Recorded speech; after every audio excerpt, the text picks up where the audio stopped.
Hello friends, welcome to my channel super સહેલિયા. હું પ્રીતિ પટેલ આજે તમારી સાથે એક નવી જ રેસીપી શેર કરવા જઈ રહી છું. આજે હું તમારી સાથે 4 જુદી જુદી ભાજીની રેસીપી શેર કરી રહી છું. તો હું લાવી છું પાલકની ભાજી, સવાની ભાજી, સરગવાની ભાજી અને એક મોટો કટ્ટો હું ફુદીનાની ભાજી લાવી છું. તો આજે આ ચારેય ભાજી ભેગી કરીને આપણે આજે એક નવી જ રેસીપી બનાવવા જઈ રહ્યા છે. તો સૌપ્રથમ આપણે ભાજીને ચૂંટી લઈશું, ધોઈશું અને પછી એને કટ કરીશું. તો બધી જ ભાજી મેં પહેલાં ધોઈ અને પછી ઝીણી ઝીણી કટ કરીને રેડી કરી લીધી છે. બીજું કે આ ભાજીના સિવાય આપણે આ રેસીપી માટે જોઈશે બહુ જ બધા લીલા મરચાં. ફ્રેન્ડ્સ, મરચાં આગળ પડતા જોઈશે, લસણ પણ થોડું આગળ પડતું જોઈશે અને સૂંઠી પણ. તો આ બધું રેડી કરી લીધું છે. તો હવે આપણે લસણ, આદું અને લીલા મરચાંને એક નાના બાઉલમાં નાખી અને મિક્સી કરી લઈશું અને આ રીતે સરસ પેસ્ટ બનાવીને રેડી કરી લઈશું. તો ચાલો હવે કઢાઈ મૂકીએ ગેસ ઉપર. એમાં આપણે થોડું 5 થી 6 ચમચી જેટલું કુકિંગ ઓઇલ એડ કરીશું અને ઓઇલ ગરમ થાય એટલે આપણે એમાં એડ કરીશું આદું, લસણ અને લીલા મરચાંની પેસ્ટ. એને આપણે થોડી આ તેલમાં સાંતળીશું. સરસ ફ્રાય થઈ જાય એટલે આપણે એમાં એડ કરીશું થોડું મીઠું અને પાછું એને હલાવીશું અને એમાં એક પછી એક ભાજી બધી એડ કરી દઈશું. આપણે આજે કંઈ મિક્સ ભાજીનું શાક નથી બનાવી રહ્યા, પણ આજે આપણે એક નવી જ રેસીપી બનાવી રહ્યા છે. થોડું મીઠું નાખી અને ભાજી બધી સરસ સાંતળી લઈશું. ભાજીમાં મીઠું નાખવાથી ભાજી ફટાફટ ચડી જાય છે.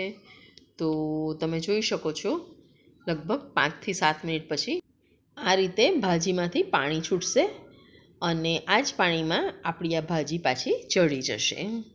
તો ફ્રેન્ડ્સ, તમે જોઈ શકો છો ભાજી આપણી સરસ ચડી ગઈ છે. બધું જ પાણી સરસ ચૂસાઈ ગયું છે.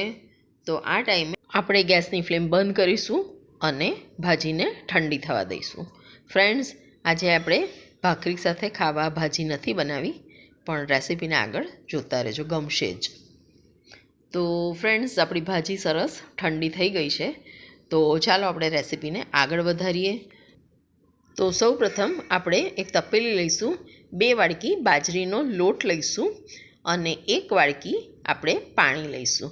આ પાણીને આપણે તપેલીમાં નાખીશું અને તપેલીનું પાણી આપણે ગેસ ઉપર ગરમ કરવા મૂકીશું અને એમાં થોડું મીઠું એડ કરીશું.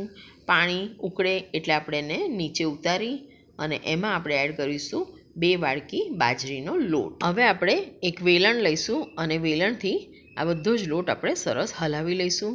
ફ્રેન્ડ્સ, રોટલા કરવા માટે જ્યારે પણ તમે લોટ બાંધો તો યાદ રાખજો કે ઓલવેઝ હૂંફાળા ગરમ પાણીમાં જ લોટ બાંધવાનો, જેથી રોટલામાં કુમાસ આવશે અને તમને બનાવવામાં પણ સરળ પડશે.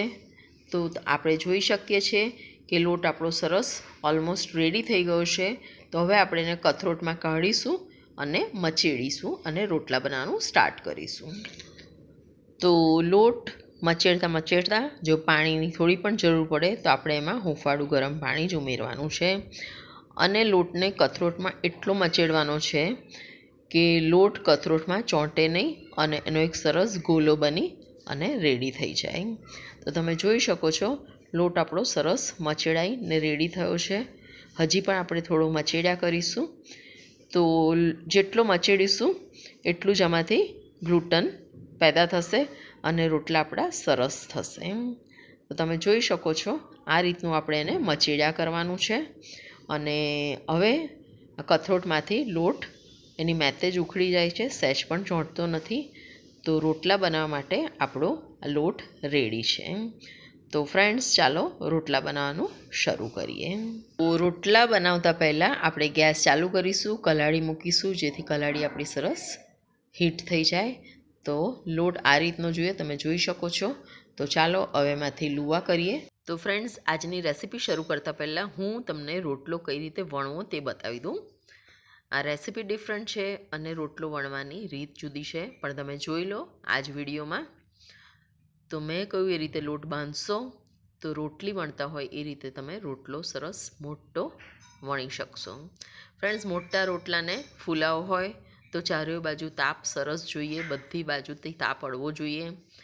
જો ટીમટીમીઓ ગેસ હશે તો આટલો સરસ વણેલો રોટલો પણ તમારો ફૂલશે નહીં.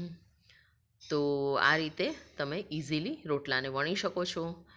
તો એમાં લોટ બાંધવાની જ ટેકનિક છે, બીજું કશું જ નથી. તો ખબર પડી ગઈ ને રોટલો કઈ રીતે વણવાનો. તો ચાલો રેસીપીને આપણે આગળ વધારીએ. એક બાજુ આપણી ભાજી પણ સરસ ઠંડી થઈ ગઈ છે. તો બાજરીનો લોટનો લુવો કરીશું અને આવી આટની લઈશું, એની ઉપર થોડો લોટ સ્પ્રિંકલ કરીશું અને લુવો મૂકીને આપણે આ રીતે દબાઈ અને પહોળો કરીશું. ચારે બાજુથી આંગળીઓથી જ દબાવવાનો છે, એટલે સરસ તમારો રોટલો આ રીતે પહોળો થશે. તો આ ટાઈપનો રોટલો થઈ જાય એટલે આપણે એમાં પેલું ભાજીનું સ્ટફિંગ મૂકીશું. હા ફ્રેન્ડ્સ, ભાજીનો આ રીતે તમે ગોલો વારી અને સ્ટફ કરી અને ચારે બાજુથી આપણે પૂરણપૂરી બનાવીએ છીએ એ રીતે રોટલાને આ રીતે બંધ કરી દેવાનો છે. આ સિવાય પણ હું તમને એક બીજી મેથડ બતાવું છું, જે આના કરતાં પણ સહેલી છે. તો આ રીતે લુવો કરી આડણી ઉપર થોડો લોટ સ્પ્રિંકલ કરી અને લુવો એમાં મૂકી અને આ રીતે હાથથી આપણે એને હલકા હાથે પેટ કરી અને મોટો કરીશું. ફ્રેન્ડ્સ, બહુ વજન દેશો તો અંદરનું સ્ટફિંગ બહાર આવી જશે, એટલે હલકા હાથે જ આપણે આ રોટલાને જેમ બને એમ ચારે બાજુથી દબાઈને પહોળો કરવાનો છે. તો સ્ટફ કરીને આપણે રોટલો રેડી કરી લીધો છે. તો આજે આપણે લોખંડની તવી ઉપર રોટલાને શેકીશું. સ્ટાર્ટિંગમાં ગેસની ફ્લેમ સ્લો રાખીશું ને હલકે હાથે રોટલાને આ રીતે ચારે બાજુથી ફેરવતા જઈશું અને સરસ શેકીશું. અને થોડો આપણો રોટલો એક બાજુ શેકાય એટલે આપણે એને પલટાઈશું. ફ્રેન્ડ્સ, આપણે આલુ પરાઠા બનાવતા હોય એવું સેમ છે. તો હવે ગેસની ફ્લેમ આપણે થોડી ફાસ્ટ કરીશું અને રોટલા ઉપર આપણે થોડું ઘી એડ કરીશું અને સ્ટફ્ડ રોટલો આપણે ઘીમાં શેકીશું. તો આ બધું જ આપણે મીડિયમ ટુ હાઈ ફ્લેમની વચ્ચે કરીશું. ઘી નાખ્યા પછી ઘીમાં રોટલો શેકાશે એટલે ટેસ્ટ એનો બમણો થઈ જશે. તો ફ્રેન્ડ્સ, તમે જોઈ શકો છો રોટલો આપણો સરસ ગોલ્ડન બ્રાઉન શેકાઈ ગયો છે, પણ આપણે બધી ધારો પણ સરસ બ્રાઉન થાય અને રોટલો ક્રિસ્પી થાય એ રીતે આપણે એને શેકવાનો છે. તો રોટલાને આપણે ઉલટ પુલટ કરી અને ગોલ્ડન બ્રાઉન ના થાય ત્યાં સુધી શેક્યા કરીશું. ધીરા તાપે શેકીશું એટલે રોટલો ક્રિસ્પી થશે અને સરસ શેકાઈ જશે. બરે નહીં તેનું ખાસ ધ્યાન રાખવું. તો તમે જોઈ શકો છો રોટલો આપણો સરસ શેકાઈ ને રેડી થઈ ગયો છે. તો ચાલો આપણે એને સર્વ કરીએ. તો એના માટે આપણે તવા ઉપર જ એને આ રીતે કટ કરી લઈશું. સમોસાના શેપમાં આપણે એને બનાવીશું અને રોટલાને આપણે હવે લઈ લઈશું એક પ્લેટમાં અને એમાં આપણે ઉપરથી ટોમેટો કેચઅપ એડ કરીશું. ફ્રેન્ડ્સ, ટોમેટો કેચઅપ ના ભાવે તો તમે આને દહીં સાથે પણ સર્વ કરી શકો છો. તો આપણો સ્ટફ્ડ રોટલો રેડી છે. તો જેને નાનો રોટલો બનાવીને પૂરણ અંદર ભરી અને રોટલો થેપતા ના ફાવતું હોય તો એના માટે આ બીજી મેથડ છે. તો થોડો લોટ સ્પ્રિંકલ કરીને લુવો મૂકીને આ રીતે હાથથી રોટલો મેક્ઝિમમ જેટલો તમારાથી મોટો થાય એટલો કરવાનો છે. તો આટલો મોટો થયા પછી આપણે એમાં એડ કરીશું સ્ટફિંગ. આ સ્ટફિંગને આપણે રોટલાના અડધા પોર્શનમાં જ સ્પ્રેડ કરીશું, જેથી આપણને ફોલ્ડ કરતાં ફાવે. તો આ રીતે સ્પ્રેડ કર્યા પછી આપણે રોટલાને આ રીતે ફોલ્ડ કરી દઈશું અને ચારે બાજુથી દબાઈ દઈશું અને હલકા હાથે આપણે એને પેટ કરીશું. તમે એને વેલણથી પણ થોડો હલકા હાથે વણી શકો. તો સ્ટફ કરેલો રોટલો વણીને ભરીને રેડી છે. ચાલો તો આપણે એને શેકી લઈએ. તમારે જેટલો પાતળો કરવો હોય એટલો તમે કરી શકો છો. તો ગ્રીસ તવા ઉપર આપણે એને આ રીતે મૂકી દઈશું અને ધીરા તાપે આપણે એને શેકીશું. 5-6 મિનિટ પછી આપણે એને પલટાઈશું. તો તમે જોઈ શકો છો હલકો શેકાયો છે.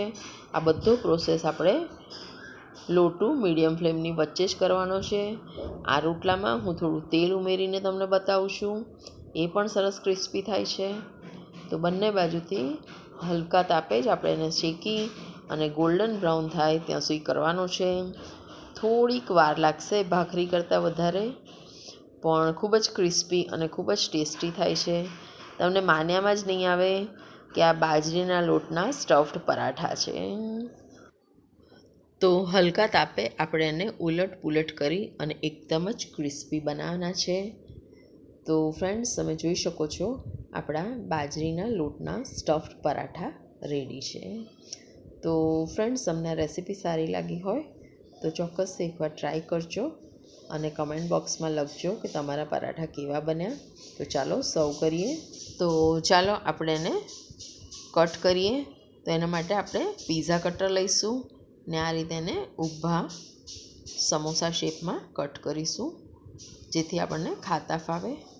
તો આપણા રોટલાના સ્ટફ પરાઠા રેડી છે. ફ્રેન્ડ્સ, એકવાર ચોક્કસથી ટ્રાય કરજો અને બનાવશો એટલે તમને વણતા પણ સરસ રોટલો આવડી જશે. તો આ રોટલાને હું સર્વ કરવા જઈ રહી છું દહીં સાથે. તો દહીંને વધારે ટેસ્ટી બનાવવા આપણે અંદર નાખીશું ચીલી ફ્લેક્સ અને એને ખાઈશું. ફ્રેન્ડ્સ, મને તો આજના પરાઠા ખૂબ જ ભાવ્યા અને મારા હસબન્ડે પણ કહ્યું કે ખૂબ સરસ બન્યા છે. તો તમે પણ એકવાર ચોક્કસથી ટ્રાય કરજો. એ બાને શરીરમાં ભાજી જાય અને હેલ્થ સારી રહે. તો છે ને ફ્રેન્ડ્સ, કેટલા સરસ બન્યા છે. તો કમેન્ટ બોક્સમાં કમેન્ટ કરવાનું ભૂલશો નહીં. Thank you friends. Keep watching super સહેલિયા.